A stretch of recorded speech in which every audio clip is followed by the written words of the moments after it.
Okay, on to the next Skip the Line reaction, man. And this one is Shawn James, Through the Valley. I don't think we've ever done Shawn James before. This sounds completely new. This is a Skip the Line reaction from Michael Rater. Thank you very much. The message over here is Shawn James is an American musician, singer, and songwriter. He performs both solo and with his backing band, the Shapeshifters. Right, let's rock and roll. I think I've heard of the Shapeshifters. We never reacted to the Shapeshifters, and we never reacted to Shawn James. So let's see what we've got over here. Let's go.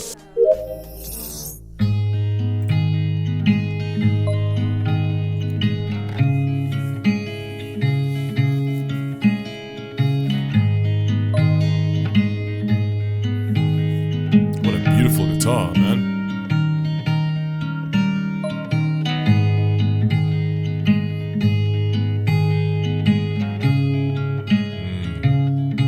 This is my vibe.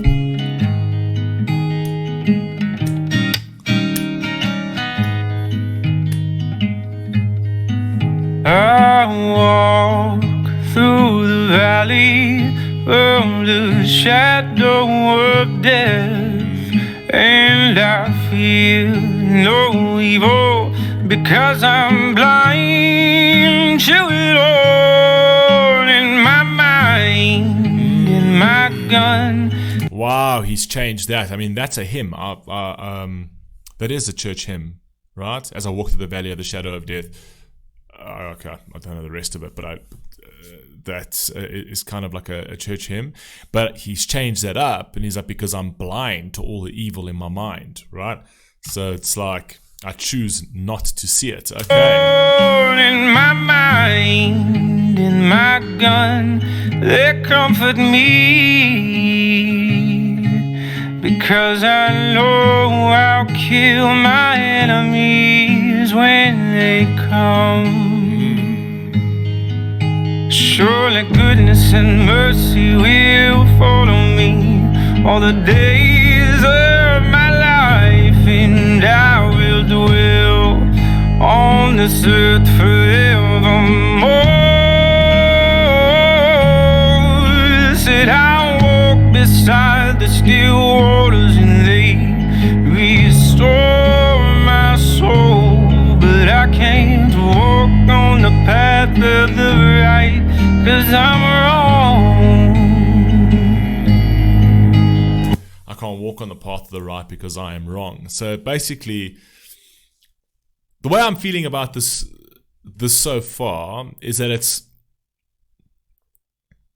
almost like reflective. So almost like he's taking his entire life and he's laying it down, and it's almost like sort of like something that you would introspect on in your in your deathbed.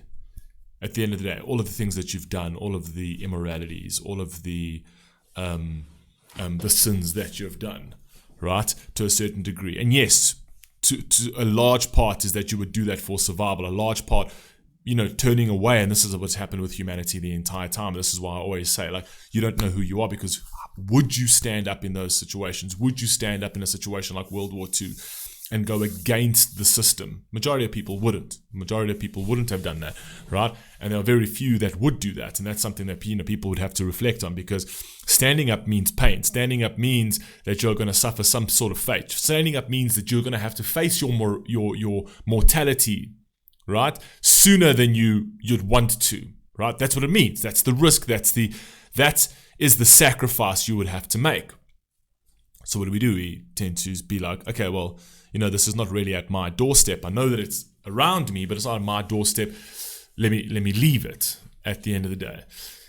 And people only tend to ever deal with something when it actually lands up at their own doorstep, affecting their own people, affecting their own sort of blood, their own families, right? And it's okay to turn a blind eye to when other people are being killed. It's okay to turn a blind eye to when you see evil actually happening, because it's not happening to you right now, right? And what he's trying to say over here is that in itself is a sin. The fact that not many people stand up and not many people, do that before they die. They tend to just coast along, and not really sacrifice anything. Just even though what they know is wrong is wrong. Like, what's wrong is wrong, and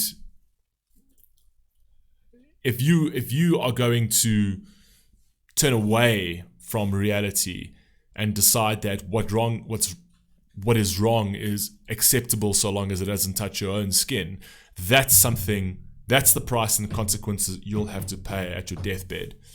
You will have to sort of repent for that before you die, to a certain degree. That's what I think this is going. So I'm very sort of like all over the show with it so far, but let's go.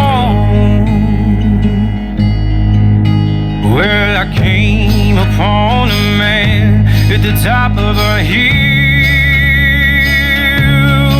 He called himself the savior of the human race. Said he come to save the world from destruction and pain. I said, how can you save the world from itself? That is crazy. That is, so basically say, okay, I'm coming to save, so might be talking about Jesus or God, right? I'm coming to save the world from destruction and pain, but he's like, how can you save the world from itself? This is the world. This is how this world has been designed. And if it's been designed by you, this is how you create it. How can you save it from itself? This is who we are.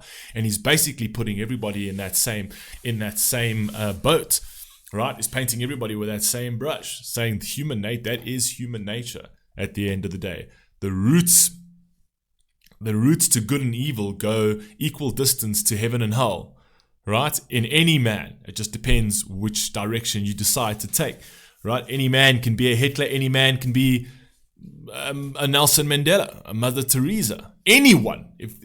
We have got the capacity for evil. Every single one of us have got the capacity for evil within us, right? And for you to think that you don't have the capacity, I would never do that. You do not know that until you're actually thrown into that situation. Oh no, I would know better during the slave times. I would know better during the Holocaust. I would know better. Yeah, sure, but you're inside of a system that's controlling the entirety of society, right? And you are put in that system to follow. And not many people are going to stand up and be like, no, I'm not following it. I'm not following it, right? There are only very few people that have ever done that. So it's very easy to sit there and be like, think I would be different. I would never do that. But the majority of people do that. The majority of people just keep quiet because they don't want this landing up in their own doorstep. That is how it happens, right? And that's how these atrocities happen. Firstly, it starts from a state of compassion where it's like, oh no, we've got to do this for the betterment of society, we've got to do this for the betterment of our people, and they get you to buy into an idea through propaganda, right? Then you can buy the propaganda or not buy the propaganda, but when the system actually starts getting your buy-in, it starts turning, and the more people that are being like, okay, and they don't need you to be for it or against it, they just need enough people to be quiet. That's it. That's all they do. They just need enough people to just stay silent. They need enough people to be scared to not rise up. And if the majority don't rise up, the system can run uncontested. It can literally, it can run without any sort of friction. It doesn't. That's how it works. Keep everybody fearful. Make sure that they don't rise up, because if they rise up, we'll take them out, or we'll cancel them, or we'll shun them out of society. If we're speaking more modern day, right? And the moment we get enough people not talking, we control humanity. We can do what we want, right? That's how these things come about. And it's something really, really important to introspect on, to how we are conducting ourselves in today's day and age, right? Watch out for those words. Compassion. You're always going to hear the word compassion. You're always going to hear the word violence. You're always going to hear the war on this, war on that. We're always waging wars on everything. War on drugs, war on crime, war. It's never like problem solving. It's always a war. It's always something that you need to fear the entire time. All right? Watch out for those words all of the time, to just keep you fearful, to keep you compliant. right? Because they don't need you to rise up. They just need you to be quiet. And if enough of you are quiet, enough of us are quiet, they control the reins.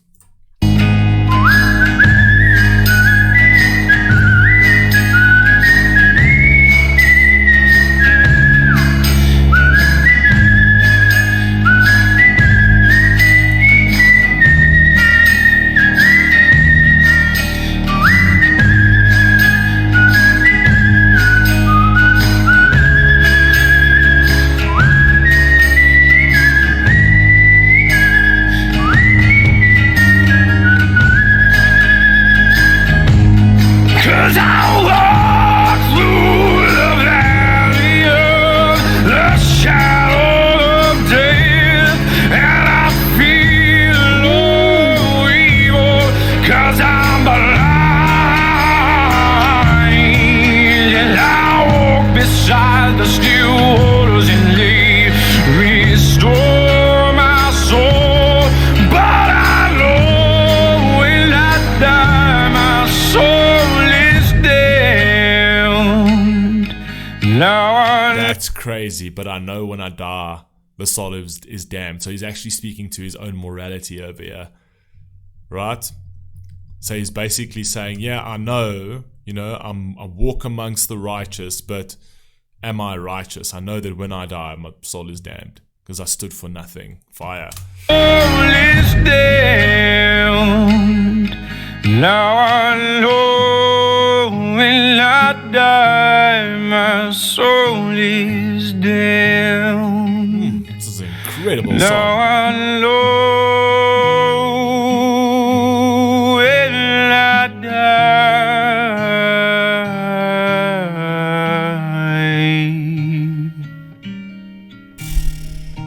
my soul is damned. Wow. Sheesh.